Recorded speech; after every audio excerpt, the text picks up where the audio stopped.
ओम भूर्भुवः तत्सवितुर्वरेण्यं भर्गो देवस्य धीमहि धियो यो नः प्रचोदयात्। ओम स्वाहा वीडियो को बना रहे यूट्यूब पे डालेंगे। भर्गो देवस्य धीमहि धियो यो नः प्रचोदयात्। यहाँ गलत खड़ी कर रखी है। देखिए ये जो दिव्य कलश और अखंड ज्योति आप देख रहे हैं, ये वेद मूर्ति तपोनिष्ठ आचार्य श्री राम शर्मा जी द्वारा 1926 18 जनवरी बसंत पंचमी के दिन प्रज्वलित की गई थी। और ये प्रत्यक्ष प्रमाण है लाखों करोड़ों अश्वमेध यज्ञों का 24 लाख मंत्रों के गुरुदेव ने 24 वर्षों तक 24 प्रश्चरण किए, उनका समुच्चय इस ज्योति कलश में विद्यमान है। ये ज्योति प्रमाण है इस बात का कि 22 करोड़ परिवार गायत्री परिवार से जुड़े हुए हैं और 86 देशों में परम पूज्य गुरुदेव पहुंच चुके हैं इस ज्योति को लेकर। और भारत में भी ये इस वर्ष माँ भगवती देवी का शताब्दी वर्ष मनाया जा रहा है। उनका भी 100 वर्ष हो गए हैं। परम पूज्य गुरुदेव के जीवन में आकर उन्होंने अखिल विश्व परिवार में 4 चांद लगाए। उन्होंने अपनी मेहनत और त्याग से, उनका अपने ममत्व से इस परिवार को संगठित करके रखा। रोक लो, हाँ यहाँ ठीक है, अरे रोक लो भैया। तो रोकर रखा। ये कलश जो आप देख रहे हैं, इसमें 24 तीर्थों का जल और 24 तीर्थों का रज है। परम पूज्य गुरुदेव ने ऐसे इस ज्योति कलश में कितने ही यज्ञ किए हैं। 24 लाख मंत्रों का 24 प्रश्चरण करके उन्होंने माँ गायत्री की शक्ति को समाहित किया, एकत्रित किया और पूरे विश्व के लोगों को एक मंच पर लाकर एक अखिल विश्व गायत्री परिवार बनाने के लिए गुरुदेव ने प्रयास किया। और इस प्रयास से ये अखंड ज्योति जो यहाँ आई थी, ये पूरा भ्रमण कर रही है, घर घर जाकर अलग जगा रही है, ताकि सनातन का सब लोगों को लाभ मिल सके। गायत्री मंत्र बीज मंत्र है, देव मंत्र है, विश्व मंत्र है। इसने कितनी विभूतियों को श्रेष्ठ बनाया है। राम को जब आवश्यकता पड़ी कि राम विष्णु भगवान का अवतार कहे जाते हैं और वो है, और उनके जीवन में शक्ति प्रसूरित करने के लिए विश्वामित्र ने 12 वर्षों तक 12 प्रश्चरण 24 लाख मंत्रों के किए।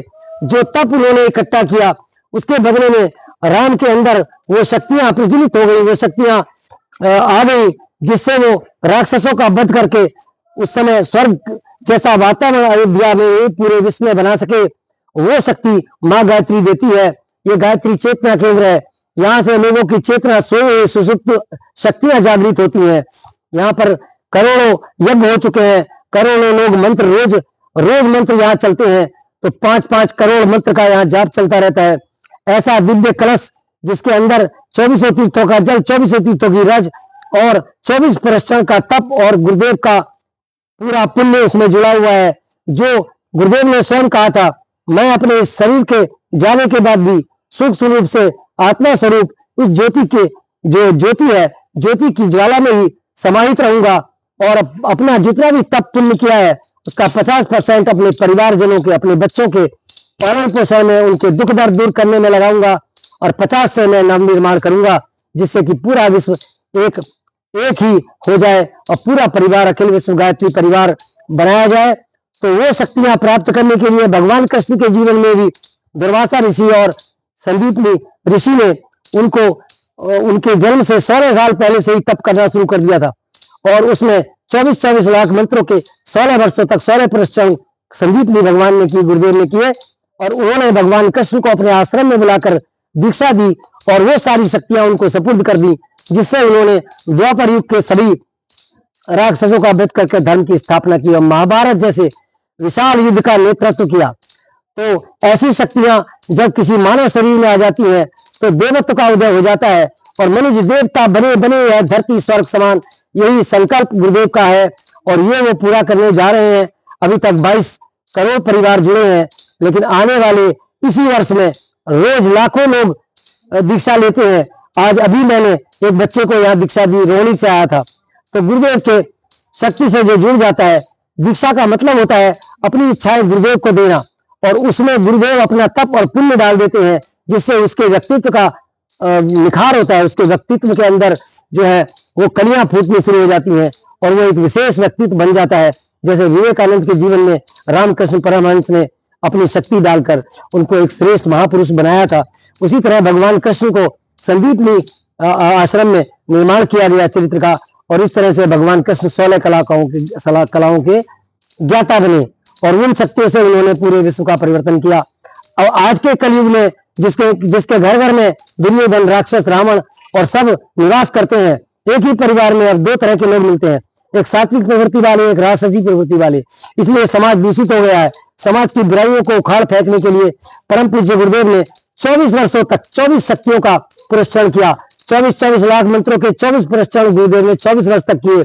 और जब वो पुरस्कार किए तो उनके गुरुदेव दादा गुरुदेव सर्वेश्वरानंद महाराज जी ने, अब जो कि सूक्ष्म शरीर में है, स्वयं शरीर धारण करके जो ज्योति गुरुदेव ने 18 जनवरी को जलाई थी, उसी के अंदर अपना आकार दिखाकर उन्होंने उनको आकाशवाणी की थी कि तुझे 24 वर्षों तक 24 पुरस्कार करने हैं।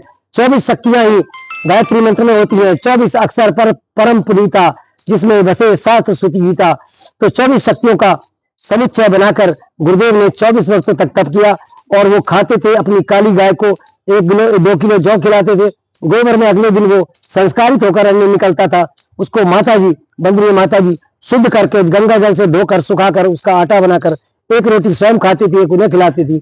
और इस तरह गुरुदेव ने 24 वर्षों तक अपने आप को तपाया। ऐसा 24 वर्ष किए। और सन 58 में उन्होंने वहां पर एक महायज्ञ किया था, 1008 कुंडीय यज्ञ किया था मथुरा में। 7 किलोमीटर तक पंडाल लगे थे।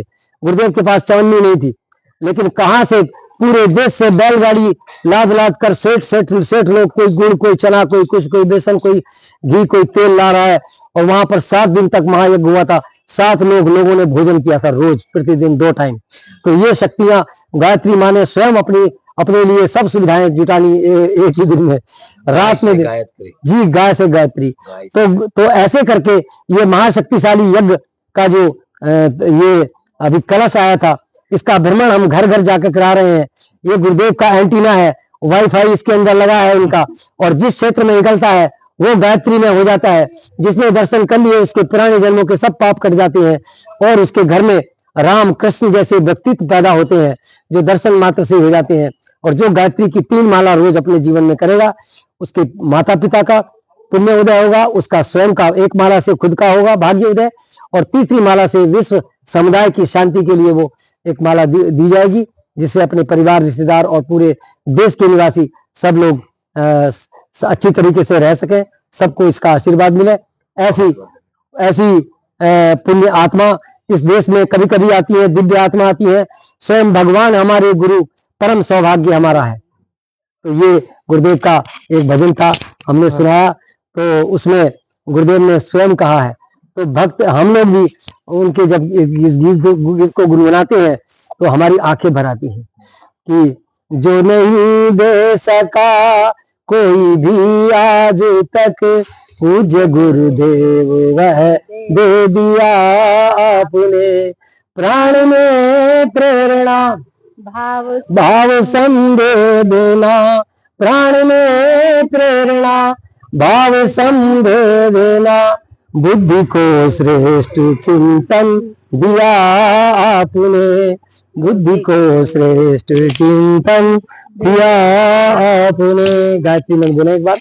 ओम भुवः स्वः तत्सवितुर्वरेण्यं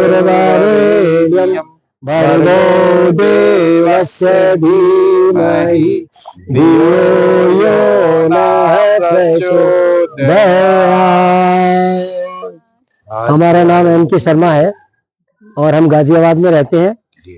और जब से परम पूज्य गुरुदेव ने हाथ पकड़ा है, तब से हम बस उन्हीं के होकर रह गए हैं। उनकी कृपा से जो भी काम कराते हैं सफलतापूर्वक हो जाता है। कैसे कराते हैं वो जानते हैं, हमें पता नहीं। माध्यम आप एक जरिया है, गुरुदेव हमें वो बताना बताना कराते हैं। बस आज हमें भी वो ईश्वर स्वरूप है, ईश्वर है, मिला और वो हमारे जीवन में आए तो हमारा ये जीवन चरितार्थ हो गया, कृतार्थ हो गया। नंबर बता दीजिए शर्मा जी। बाबू जी नंबर भी ले लीजिए, बोलिए। 882955 किसी को भी गायत्री कराना है तो आप इस नंबर पे संपर्क हाँ संपर्क भी कर सकते हैं। और गायत्री चेतना केंद्र का ये यहाँ पर आप देख लें, ये गायत्री चेतना केंद्र गूगल पर सर्च करेंगे, वहाँ के नंबर आ जाएंगे, वहाँ नंबर पर आप ये अपना बुकिंग कर सकते हैं। और कोई भी अपने घर में कोई भी संस्कार, हमारे यहाँ से 16 संस्कारों में से 12 संस्कार हम लोग कराते हैं। विशेषकर जन्मदिन संस्कार, विवाह दिवस संस्कार कराते हैं। माँ जो गर्भवती हो गई है 3 महीने से 5 महीने तक उसका पुंसवन संस्कार कराते हैं। जैसे कि अर्जुन की पत्नी का दुर्वासा ऋषि ने कराया था, तो अभिमन्यु इतना प्रतिभाशाली था कि माँ के गर्भ में पूरा चक्रव्यूह वेदन सीख लिया था उसने। तो ऐसे पुत्र प्राप्त करने के लिए, ऐसे बच्चे प्राप्त करने के लिए हम लोग उन्हीं मंत्रों का प्रयोग करके माँ गायत्री के चरणों में बैठकर उस तरह का पुंसवन संस्कार कराते हैं।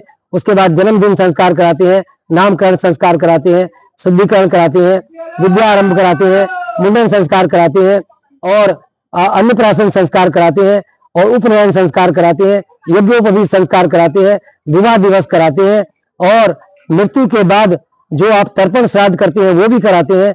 और उसके बाद ये शंकर भगवान जी का रुद्राभिषेक कराते हैं, जो सत्यनारायण भगवान कथा कराते हैं। आपके घर में जिस तरह की पूजन की आवश्यकता हो आप, और हम मुफ्त कराते हैं। हाँ, ये पूछना हम मुफ्त कराते हैं, सेवा हम लेते हो? कुछ नहीं लेते नहीं, दक्षिणा नहीं होती हमारे यहाँ। हमारे यहाँ अनुदान होता है। अगर आप चाहें तो अनुदान दे। आपकी सामर्थ्य शक्ति नहीं है तो कोई आवश्यकता नहीं है। हम अपने सभी सनातनी परिवारों को जोड़कर उनके घर में सतमार्ग पर चलने वाले पुत्र पुत्रियां उत्पन्न करने के लिए जो गायत्री मंत्र का माध्यम है उसको प्रयोग करके आपके सबको लाभान्वित करते हैं। आपको बहुत बहुत धन्यवाद। धन्यवाद। जी साहब, जी प्रणाम।